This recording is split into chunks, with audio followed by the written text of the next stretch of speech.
Hello students, today we are going to study about the prism. तो prism के बारे में हमें डिटेल से स्टडी करना है इस चैप्टर के अंदर। तो हम स्टार्ट करते हैं कि प्रिज्म एक्चुअल में होता क्या है। तो आप मेरे हाथ में ये देख रहे हैं, this is the transparent medium, इसको बोलते हैं प्रिज्म। तो देखिए, प्रिज्म की स्टडी करने से पहले आपको प्रिज्म के बारे में थोड़ा नॉलेज होना चाहिए, कैसे काम करता है। तो देखिए हेयर, यहाँ पर एक सरफेस है, ठीक है, ये एक ट्रांसपेरेंट सरफेस है इस साइड, दूसरा ट्रांसपेरेंट सरफेस है इस साइड। जब हम दो ट्रांसपेरेंट सरफेस को ऐसे ज्वाइन करते हैं तो एक शार्प एज निकल के आता है यहाँ से और एक यहाँ से। जब इन दोनों को ज्वाइन करेंगे यहाँ पर एक शार्प एज निकल के आएगा।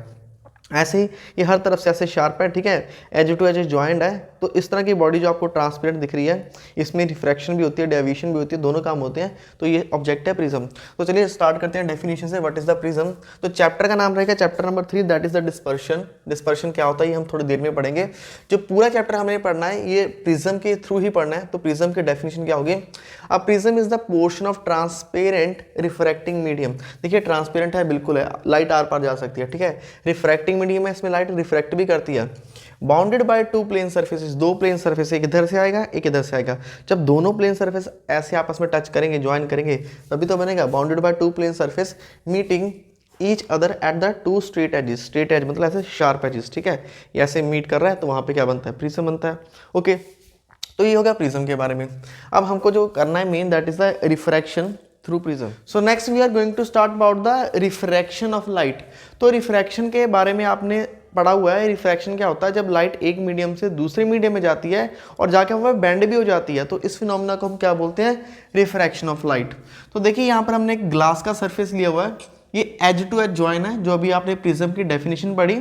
ओके, हम इस पॉइंट पे देखिए यहाँ से लाइट को लेकर आएंगे और लाइट को इधर को लाके जब मीडियम चेंज हो जाएगा तो लाइट बेंड करेगी। तो इस सरफेस पे क्या होगी, रिफ्रैक्शन होगी। उसके बाद इधर वाले सरफेस पे भी क्या होगी, रिफ्रैक्शन होगी। और एक्चुअल में हम लाइट को ढूंढेंगे कि लाइट इधर कहाँ पे मिल रही है हमें, ठीक है। तो चलिए देखते हैं। तो यहाँ से लाइट आ रही है। अब एक्चुअल में होना क्या चाहिए, बेसिकली जो हम नॉर्मल बात करते हैं, अगर यहाँ पर ग्लास सरफेस ना होता तो जो लाइट है ये ऐसे बिल्कुल सीधा चले जाती, ठीक है, ऐसे बिल्कुल सीधा चले जाती। ओके, थोड़ा और इसको बना लेते हैं। तो यहाँ पर लाइट को जाना चाहिए था, हेयर, ठीक है, लाइट को यहाँ पर मिलना चाहिए था। अगर आपकी आंख, मतलब मान लीजिए हम यहाँ से देख रहे हैं तो लाइट हमारी आई में इधर एंटर करेगा, तो ये वाला जो पॉइंट है हमें सीधा यहाँ पर दिखना चाहिए था। अब क्या होगा, देखिए अब क्या हो रहा है, यहाँ पर हम ना एक पिन लगा देते हैं। यहाँ पर मान लीजिए हमने एक पिन लगा दिया, पिन जैसे यहाँ पर एक पिन लगाएंगे और उसके बाद में कि यहाँ पर पिन लगाएंगे। अब आपको ये लाइट को ढूंढना है कि ये लाइट इसमें से क्रॉस होकर उधर कहाँ जा रही है, ठीक है। बड़ा सिंपल फिनोमिना है। देखिए सिंपल बात, अगर मैं यहाँ से, इस बात में ध्यान दीजिएगा थोड़ा। ओके, देखिए ये मेरे पास एक ऑब्जेक्ट है, ठीक है। अब इसके सामने ये दूसरा, अगर ये दो ऐसे हैं तो आपको बिल्कुल दिखाई दे रहे हैं। अगर एक के पीछे मैं दूसरा ऐसे लगा दूं, एक के पीछे दूसरा, अब आप अपनी एक आंख बंद करके देखिए। अगर आप अपनी एक आंख बंद करते हैं, क्या एक के पीछे दूसरा आपको दिखाई दे रहा है। यहाँ पर मैं भी अपनी एक आंख बंद करके देख रहा हूँ तो एक के पीछे दूसरा दिखाई नहीं दे रहा है। तो इसका मतलब है ये जो डायरेक्शन है, एक के पीछे दूसरा जब नहीं दिखाई देता तो होता है कि ये हम बिल्कुल सीधा देख रहे हैं, एक डायरेक्शन के अंदर देख रहे हैं। अब यहाँ पर हम क्या करेंगे, देखिए यहाँ से हमने लाइट को इंसिडेंट करवाया। लाइट तो हर जगह से आ रही है, इधर से भी आ रही है, इधर से भी आ रही है, पर हम स्टडी करने के लिए, जो हमारा स्टडी पर्पस है, उसके लिए हम लाइट को इस डायरेक्शन से डालेंगे और यहाँ पर ऐसे एक प्रिज्म पिन लगा देंगे, ठीक है। टर्बन पिन वगैरह होती है, यहाँ पर लगा देंगे। उसके बाद दूसरा टर्बन पिन यहाँ पर लगा देंगे। दो टर्बन पिन हमने बिल्कुल सीधी लाइन में लगाई है, क्योंकि इधर से लाइट जा रहा है। आप लेज़र से भी कर सकते हैं या किसी और लाइट से भी कर सकते हैं, ठीक है। अब क्या है, अब मैं इस तरफ हूँ, मैं प्रिज्म के इस तरफ हूँ, ठीक है। प्रिज्म कहाँ गया, ये हमारा प्रिज्म। ओके, यहाँ पर ये प्रिज्म जो है, यहाँ पर हमने कुछ ऐसे रखा हुआ है। इधर से लाइट आ रही है और मैं इधर से लाइट को देख रहा हूँ, तो मुझे क्या दिखाई दे रहा है, जो इधर से लाइट आ रही है वो, अगर मेरी पोजीशन इधर है तो यहाँ पर ये लाइट मुझे दिखाई नहीं दे रही है। क्यों नहीं दिखाई दे रही है, सिंपल बात है कि लाइट जो है डेविएट कर रहा है, बेंड कर रहा है। ओके, अब मुझे तो इसको ढूंढना है। हम कैसे ढूंढेंगे इसको, हम यहाँ पर देखिए, यहाँ पर ऐसे खड़ के ये पिन और लगाएंगे और उस लाइट को ट्रेस करने की कोशिश करेंगे कि लाइट किधर को आ रहा है, ठीक है जी। देखिए हम क्या करेंगे, अब एक्चुअल में पहले हो कर रहा है, थोड़ा सा आपको बता ही देते हैं। देखिए लाइट जो है ना, यहाँ पर बेंड कर जाएगा, ठीक है। लाइट जब एक मीडियम से दूसरे मीडियम में आती है, ये तो हमको पता है लाइट क्या करता है, बेंड करता है। लीजिए हमने लाइट को बेंड कर दिया। ओके, अब लाइट बेंड हो गई है क्योंकि रेयर मीडियम से डेंसर मीडियम में गई है। जब रेयर मीडियम से डेंसर मीडियम में जाएगी तो आपको क्या चाहिए, आपको तो एंगल ऑफ इंसिडेंस चाहिए। तो उसके लिए क्या ड्रॉ करते हैं, ये भी आपको बड़े अच्छे से मालूम है, उसके लिए हम ड्रॉ करते हैं नॉर्मल। तो ये रहा हमारा नॉर्मल, ओके। तो ये है नॉर्मल, ये है angle of incidence, okay. Light को ऐसे सीधा जाना था, बट रेयर मीडियम से डेंसर मीडियम जाने के कारण लाइट क्या होगी, बेंड होगी। तो बेंड होने के लिए ये क्या, इस एंगल को बोलेंगे एंगल ऑफ रिफ्रैक्शन। ये रिफ्रैक्शन हो रही है फर्स्ट टाइम, ठीक है, एंगल ऑफ रिफ्रैक्शन, ओके। अब देखिए यहाँ पर जब लाइट आएगी, यहाँ पर भी हम एक नॉर्मल बना लेते हैं ताकि एंगल्स का जो मेजरमेंट है अच्छे तरीके से कर सकें। यहाँ पर भी एक नॉर्मल ड्रॉ कर लिया, ओके। अब देखिए लाइट जो है डेंसर मीडियम से रेयर मीडियम में जा रही है। जब डेंसर मीडियम से रेयर मीडियम में जाएगी तब भी क्या होगी, लाइट बेंड हो जाएगी। और किधर बेंड होती है, अवे फ्रॉम द नॉर्मल। देखिए जब रेयर मीडियम से डेंसर में आई, रेयर से डेंसर में आई तो लाइट को ऐसे सीधा जाना था, किधर बेंड करके, नॉर्मल की तरफ। ये लाइट देखिए, ये नीचे नॉर्मल है ना, ये लाइट नॉर्मल की तरफ बेंड कर रही है। अब डेंसर से रेयर में जा रही है, जब डेंसर से रेयर में जाएगी तो नॉर्मल से दूर भागेगी। ये नॉर्मल है, दूसरे वाला नॉर्मल, ठीक है, ये नॉर्मल है N2 और ये वाला नॉर्मल है N1। तो इससे दूर भागेगी और ये लाइट किधर आ रही है, अब ये लाइट इधर आ रही है, ठीक है। अज्यूम कर लेते हैं अभी यहाँ पर लाइट आ रही है, प्रैक्टिकल भी आपको करके दिखाएंगे, ओके। यहाँ पर देखिए ये इधर आ रही है। अब बेटा आपको क्या करना है, देखिए यहाँ से ना, देखिए प्रिज्म तो बहुत छोटा है, ये आपको देखने में बहुत बड़ा लग रहा है, प्रिज्म तो बहुत छोटा है। देखिए यहाँ से मैं आराम से एक आंख से भी देख सकता हूँ, ठीक है, जिधर मर्जी रख लें आराम से देख सकता हूँ। स्टडी करने के लिए हमने यहाँ पर थोड़ा डायग्राम को काफ़ी बड़ा बनाया है। अब क्या है, आप यहाँ पर देखिए इस प्रिज्म के सामने आपकी यहाँ से पूरा आँख है, यहाँ पर आपकी आई है, ठीक है। ये जो मैंने लाइन बना रहा हूँ ना, यहाँ पर आपकी आँख है, ठीक है।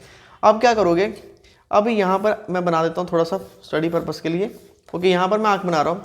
अब क्या होगा, मैं यहाँ से इन दो पिन्स को देख रहा हूँ। देखिए इस पिन को और इस पिन को, ये ऐसे लगे हुए थे ना, टर्बन पिन से ऐसे लगाए हुए थे।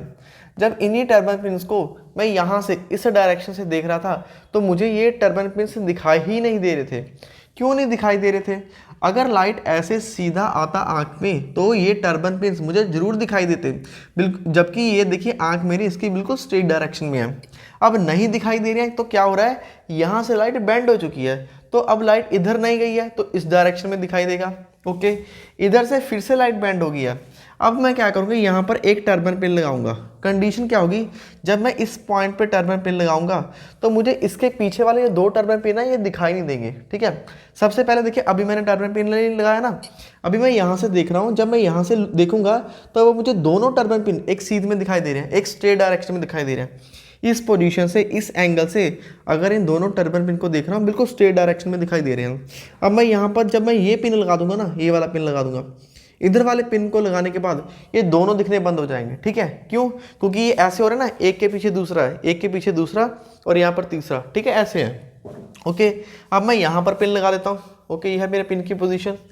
अब जब मैंने ये वाला थर्ड पिन लगा दिया तो थर्ड के पीछे मुझे दोनों नहीं दिखाई दे रहे हैं क्योंकि बिल्कुल स्ट्रेट डायरेक्शन है, ओके। अब एक और पिन लगाएंगे, अब मैं यहाँ पर एक और पिन लगाऊंगा, फोर्थ पिन लगाऊंगा।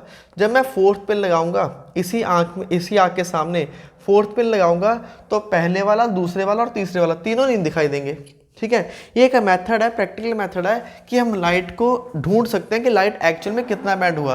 तो देखिए लाइट यहाँ से चला था, चल के प्रिज्म के अंदर यहाँ पर चला और उसके बाद यहाँ पे पहुँच रही है। तो जो लाइट इधर पहुंचनी चाहिए थी वो घूम घूम के यहाँ पर पहुंच रही है, ठीक है।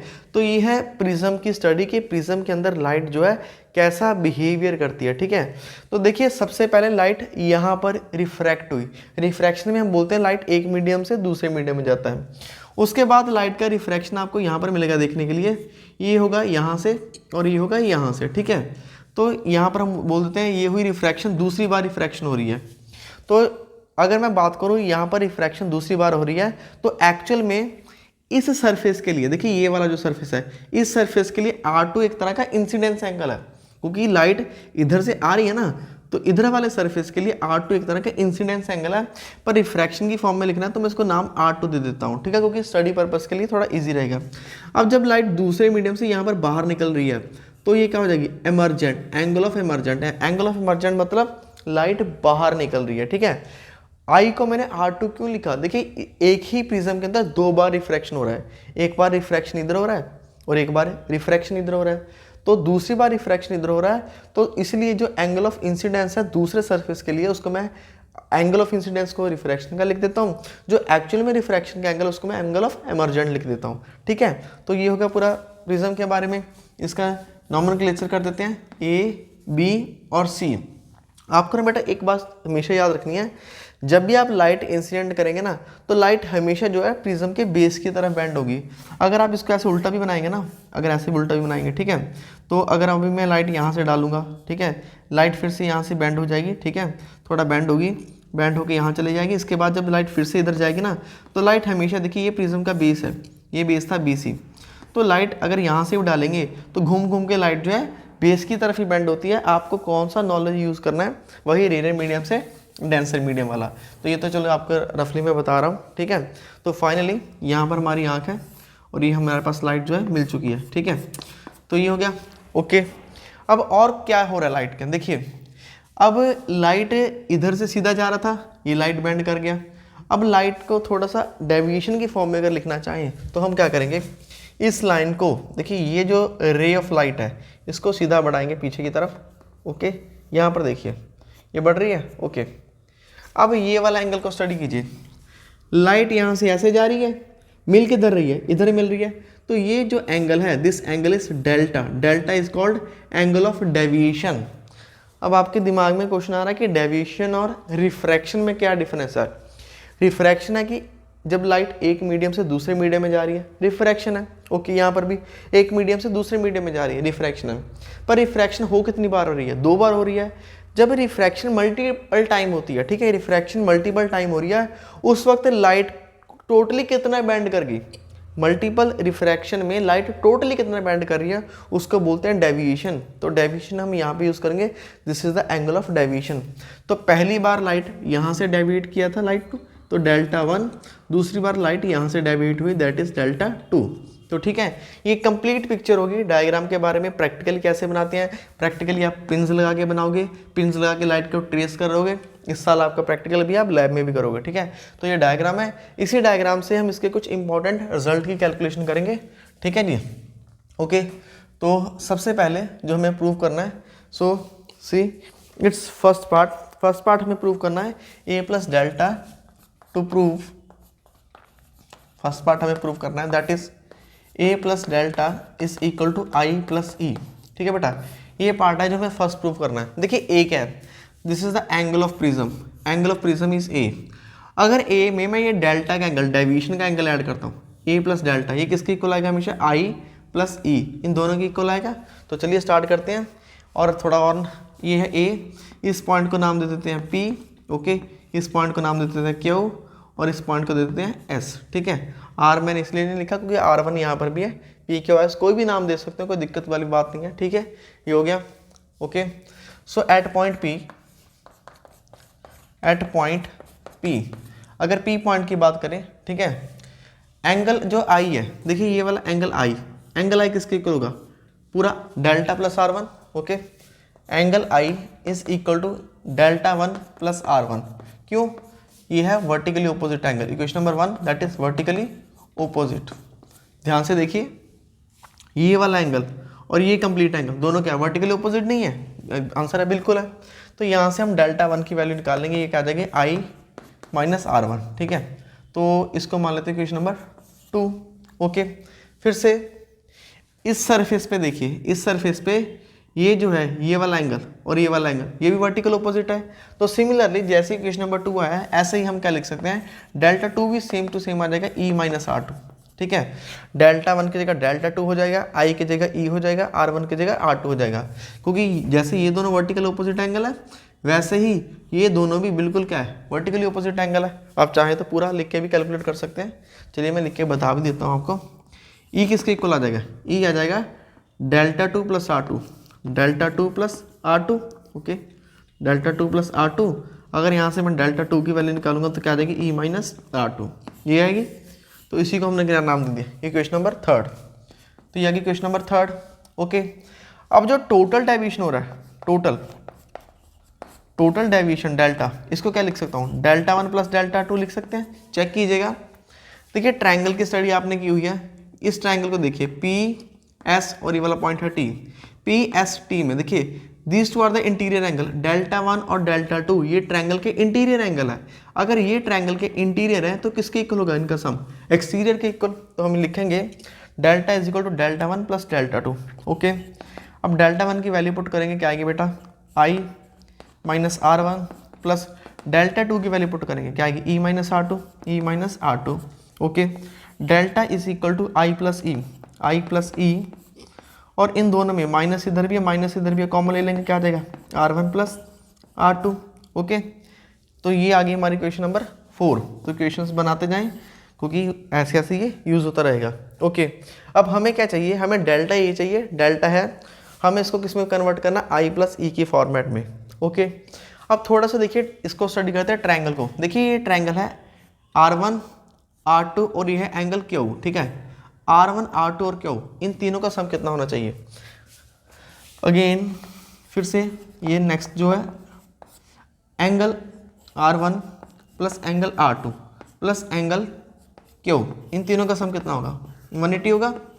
ये है इक्वेशन नंबर 5, ठीक है। इस ट्रायंगल में P Q और S में R1 plus R2 plus Q, triangle के तीनों एंगल का सम कितना होता है, 180 होता है।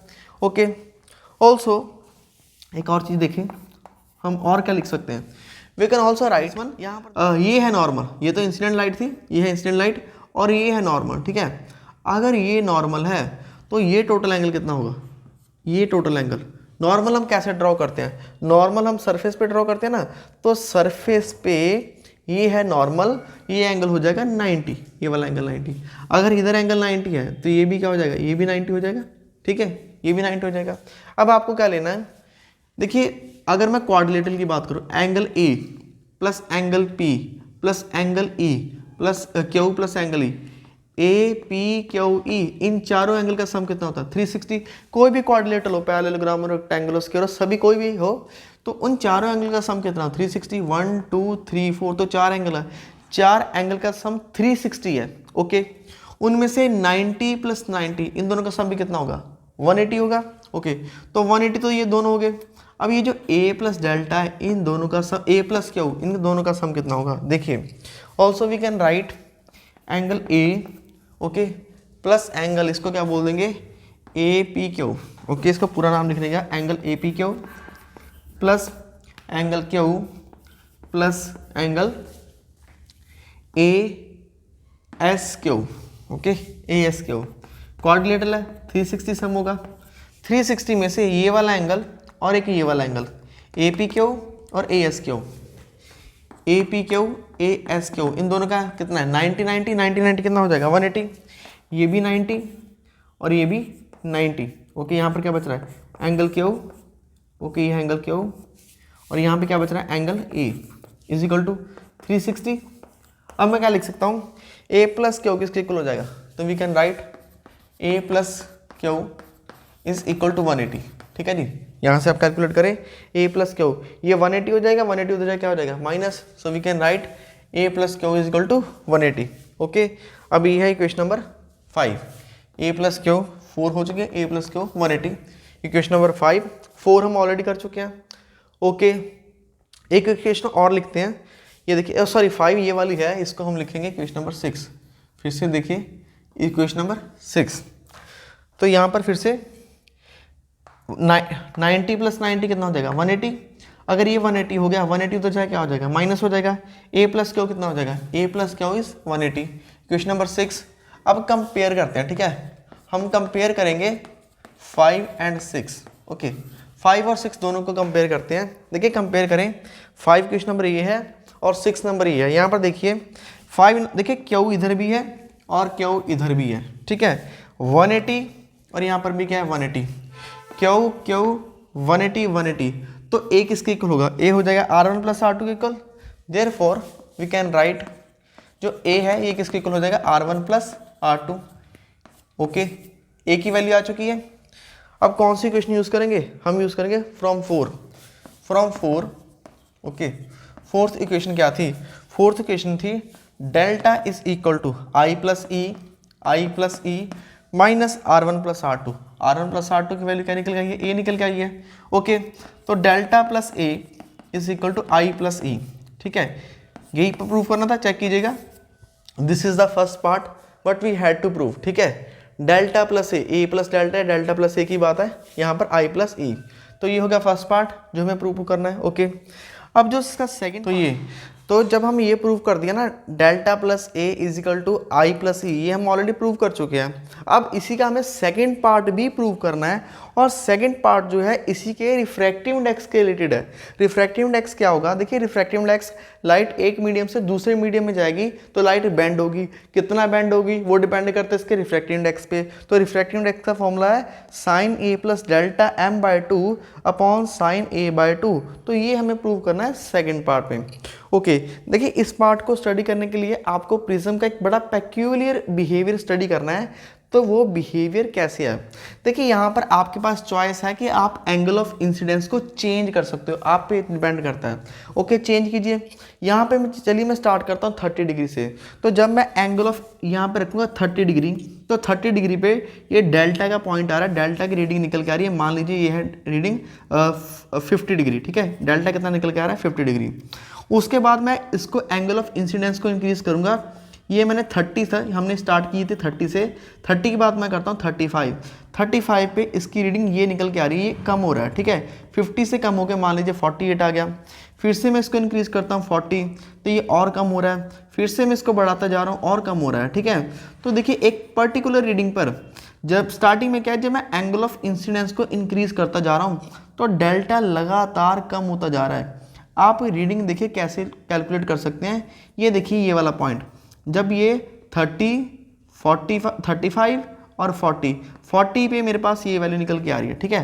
40 पे वैल्यू ये निकल के आ रही है, यहाँ पर ध्यान दीजिए बड़ा इंपॉर्टेंट पॉइंट है, ये है 30, 35, 40 पे रीडिंग ये है। 40 के बाद जब मैं यहाँ पे 45 का एंगल बनाऊंगा तो 45 के बाद एंगल ये शो करेगा, ठीक है। ये था, चलिए लिख देते हैं, दैट इज़ 35 और ये था 40 और ये वाला पॉइंट क्या आ गया 45, ठीक है। ये मिल रहा है, ये वाला पॉइंट मुझे मिल रहा है 40 के ऊपर और ये वाला 45 के ऊपर, ओके। अब जैसे ही देखिए एंगल ऑफ इंसिडेंस इंक्रीज हो रहा था तो डेल्टा लगातार कम हो रहा था, डेविएशन का एंगल लगातार कम हो रहा था।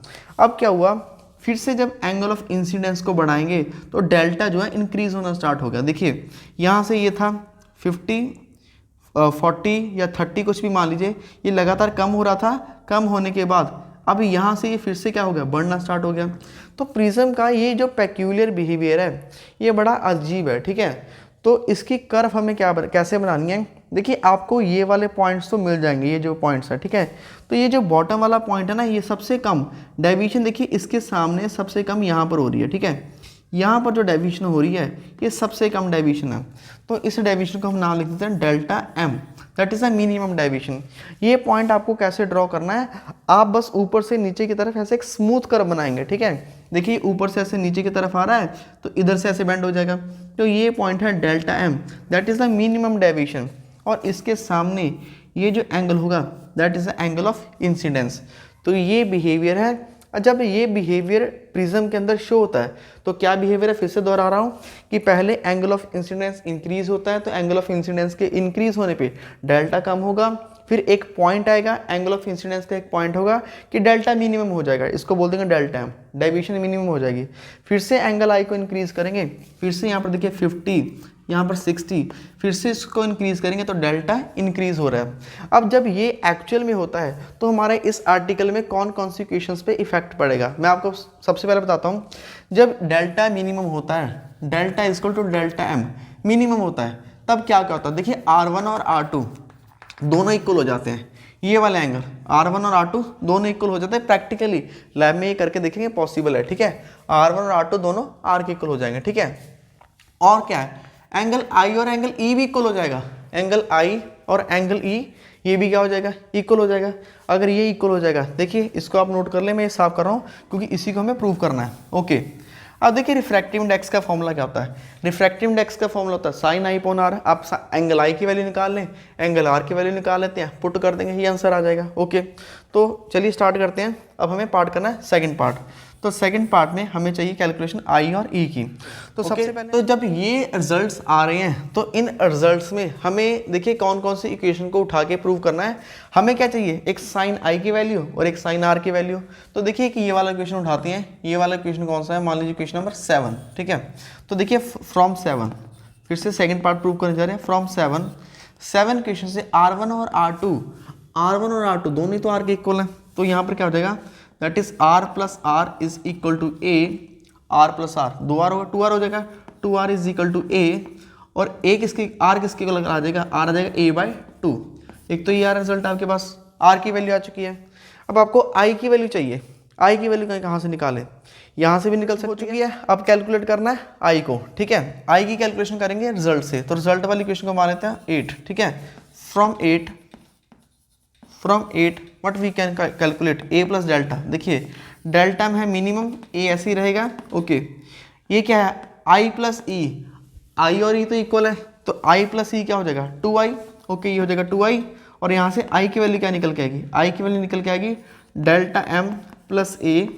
डेल्टा M प्लस A इधर ही है, ये मल्टीप्लाई में इधर क्या हो जाएगा, डिवाइड हो जाएगा, तो ये 2 से डिवाइड हो जाएगा, ठीक है। ये आ गई आपके पास I की वैल्यू निकल के, I आ चुका है। आपके पास I की वैल्यू भी आ चुकी है, R की वैल्यू भी आ चुकी है। कौन सी कंडीशन में, जब डेल्टा मिनिमम होता है, R1 R2 R के इक्वल होते हैं और I E के इक्वल होता है।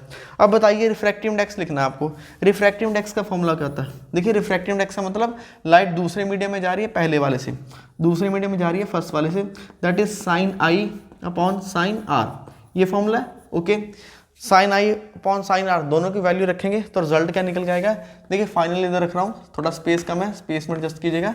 तो फाइनल रिजल्ट में यहाँ पे लिख रहा हूँ, दैट इज साइन I की वैल्यू क्या निकल के आई आपके पास, delta M plus A/2, so we can write A plus delta M divide by 2, ये sine I upon sine R की वैल्यू क्या निकल के आई है, R की वैल्यू ये A/2 sine R, that is sine A/2। तो ये था सेकेंड पार्ट जो हमें प्रूव करना था। तो ये देखिए कैलकुलेशंस जो हमारे पास निकल के आ चुके हैं, ठीक है। तो that is all about the refraction of light through the prism. तो प्रिज्म में रिफ्रैक्शन ऑफ लाइट देखा, जब भी प्रिज्म में रिफ्रैक्शन होगी तो आप कौन कौन से रिजल्ट्स को यूज़ करके प्रैक्टिकल यूज़ कर सकते हो। आप बेटा एक रिजल्ट यूज़ कर सकते हो एंगल ऑफ इंसिडेंस का, दूसरा most important delta plus A is equal to I plus E। इन 4 एंगलों में से अगर 3 एंगल पता है तो फोर्थ आप कैलकुलेट कर सकते हो, ओके। रिफ्रैक्टिव इंडेक्स का ये वाला फॉर्मूला, तो इन सबको हम न्यूमेरिकल्स में यूज़ करने वाले हैं। तो यहाँ पर मैं इसके पीछे हट जाता हूँ, आप यहाँ पर स्क्रीनशॉट ले सकते हैं। तो चलिए अब स्टार्ट करते हैं नेक्स्ट टॉपिक। जो हमने प्रूव किया that is the refractive index को प्रूव कर लिया, और दूसरा A plus delta is equal to I plus E। ये रिजल्ट काफ़ी इंपॉर्टेंट है, ओके। अब थोड़ा आपको और इजी काम बताते हैं। कई बार न्यूमेरिकल में देखिए हमें इतनी ज़्यादा वैल्यू पुट करने के बजाय अगर हमें कुछ इजीली काम मिल जाए जिससे हम डेल्टा वगैरह कैलकुलेट कर सकें, तो देखिए वो क्या है, यहाँ पर देखिए डेविएशन थ्रू स्मॉल एंगल। कई बार क्या होता है, देखिए ये वाला जो प्रिज्म है काफ़ी बड़ा है, ठीक है। इसका एंगल तकरीबन जो है 60 डिग्री है, ठीक है। अगर मैं प्रिज्म को बहुत स्मॉल बना दूँ, ये देखिए, अगर इस प्रिज्म की जगह प्रिज्म को चेंज कर दी, ऐसे बना दें, प्रिज्म को पोली हो गया, ठीक है। प्रिज्म ऐसा था, अब प्रिज्म जो सुंगड़ गया है। अगर प्रिज्म सुंगड़ गया है, ऐसा हो गया, तो देखिए प्रिज्म का एंगल होगा छोटा। अगर प्रिज्म का एंगल होगा छोटा तो जो डेल्टा का एंगल है, डेविएशन का एंगल है, वो भी कम हो जाएगा।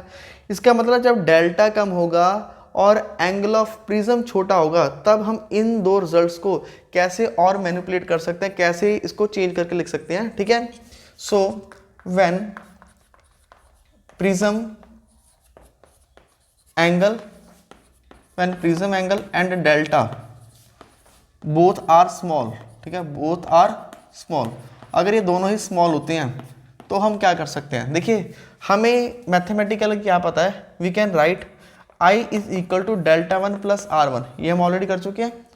I is equal to delta 1 upon R1, ये हम ऑलरेडी कर चुके हैं, ओके। अब लाइट देखिए कहाँ पे जा रही है, फिर से एडिट करना होगा,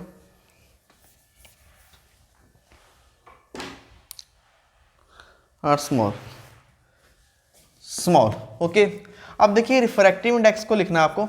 रिफ्रैक्टिव इंडेक्स, लाइट दूसरे मीडियम में जा रहा है, किधर से जा रहा है, पहले वाले से जा रहा है, तो लाइट दूसरे मीडियम में जा रहा है पहले वाले से, इसको लिखेंगे sine I upon sine R, ठीक है। Sine I upon sine R. Okay, अब देखिए साइन आई और साइन आर इनको भी हम चेंज कर सकते हैं कि अगर एंगल ऑफ इंसिडेंस बहुत छोटा है, ठीक है, एंगल ऑफ इंसिडेंस बहुत ही छोटा है, कितना छोटा है, 10 डिग्री से कम है, ठीक है, अगर 10 डिग्री से आई कम है तो हम क्या क्या मैथमेटिक्स की जो है टर्म्स में कैसे चेंजेस ला सकते हैं। So we can write sine I is equal to I और साइन आर को आर के इक्वल लिख सकते हैं, ठीक है। साइन थीटा भी थीटा के इक्वल होता है, टेन थीटा भी थीटा के इक्वल होता है अगर एंगल स्मॉल हो। कितना स्मॉल हो, अप्रॉक्सीमेट 10 डिग्री या 10 डिग्री से कम, ठीक है, इतना एंगल हो। तो यहाँ पर आ जाएंगे, तो यहाँ से आई की वैल्यू कैलकुलेट करेंगे, ये है R1 और ये है R1, ठीक है। इस सरफेस पे ये एंगल क्या था, R1। ओके, तो यहाँ से बेटा आई की वैल्यू निकाल लेंगे, आई किसके इक्वल आ जाएगा, that is, let me correct this one. तो यहाँ से आई की वैल्यू चाहिए है ना, तो आई की वैल्यू क्या आएगी, I is equal to mu time R1, ठीक है जी, इसको मान लें क्वेश्चन नंबर 1।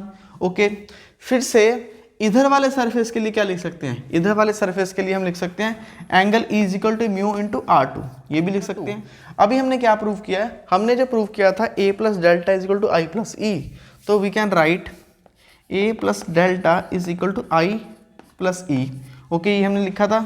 a की वैल्यू क्या, देखिए a ऐसे लिखेंगे, डेल्टा को भी ऐसे लिखेंगे, i की वैल्यू क्या आ जाएगी, i ऐसे की म्यू R1 प्लस ई की वैल्यू क्या आ जाएगी, म्यू इंटू R2, फिर से a प्लस डेल्टा ऐसे लिखेंगे, म्यू ऐसे ही अंदर क्या आ जाएगा, R1 plus R2। Okay, R1 plus R2 को फिर से क्या लिख सकते हैं, अगर डेल्टा जो है डेल्टा m के इक्वल है, अगर डेविएशन बहुत कम है तो म्यू R1 प्लस R2 किसके इक्वल है, a के, ठीक है, R1 प्लस R2 a के इक्वल था, ये हम प्रूव कर चुके हैं। वी कैन कैलकुलेट, यहाँ से डेल्टा m की वैल्यू निकालेंगे, जो डेल्टा डेविएशन है मिनिमम है, ये देखिए म्यू a ऐसी है, दैट इज म्यू a, और ये वाला a उधर जाए क्या हो जाएगा, माइनस हो जाएगा। ओके, a को कॉमन निकालेंगे, दैट इज म्यू माइनस 1, तो ये जो है डेल्टा m की वैल्यू निकल के आएगी। देखिए ये भी डेल्टा का फॉर्मूला है और ये एक डेल्टा का फॉर्मूला है, यहाँ से भी अगर मैं कैलकुलेट करूँ, देखिए यहाँ से भी डेल्टा कैलकुलेट किया जा सकता है, इधर से भी कैलकुलेट किया जा सकता है। इसमें आपको क्या चाहिए, सिर्फ एक प्रिज्म का एंगल और एक रिफ्रैक्टिव इंडेक्स। इसमें आपको एंगल, प्रिज्म का एंगल, ठीक है, इंसिडेंस एंगल, इमर्जेंट एंगल, यहाँ पर 3 कंपोनेंट की रिक्वायरमेंट है और यहाँ पर आपको सिंपल सिर्फ 2 कंपोनेंट की रिक्वायरमेंट है। अगर इधर कैलकुलेट करें, इन दोनों को कंपेयर करें, तो यहाँ पर भी देखिए a चाहिए, डेल्टा m चाहिए और रिफ्रैक्टिव इंडेक्स चाहिए, यहाँ पर भी है a, म्यू और डेल्टा m। तो ये डिपेंड करता है कि आपने न्यूमेरिकल में फॉर्मूला कौन सा एप्लीकेबल करना है। अगर देखिए आपको न्यूमेरिकल क्वेश्चन में एंगल ऑफ इंसिडेंस जो है 10 डिग्री से कम दे रखा है, प्रिज्म का एंगल 10 डिग्री से कम दे रखा है, तो आप ये फॉर्मूला लगाइए, ठीक है। ये नहीं लगाना, ऐसा नहीं है कि 10 डिग्री में आप ये फॉर्मूले नहीं लगा सकते, ये वाले फॉर्मूले तो आप कहीं भी लगाएं, 10 डिग्री है, 9 डिग्री, 8 डिग्री है, ये आप कहीं भी लगाएं, पर हाँ इजी कैलकुलेशन करने के लिए आप ये वाला फॉर्मूला यूज़ कर सकते हैं। So this is the deviation through the small angle, तो इसको नोट कर लीजिए। अब करते हैं नेक्स्ट डिस्पर्शन।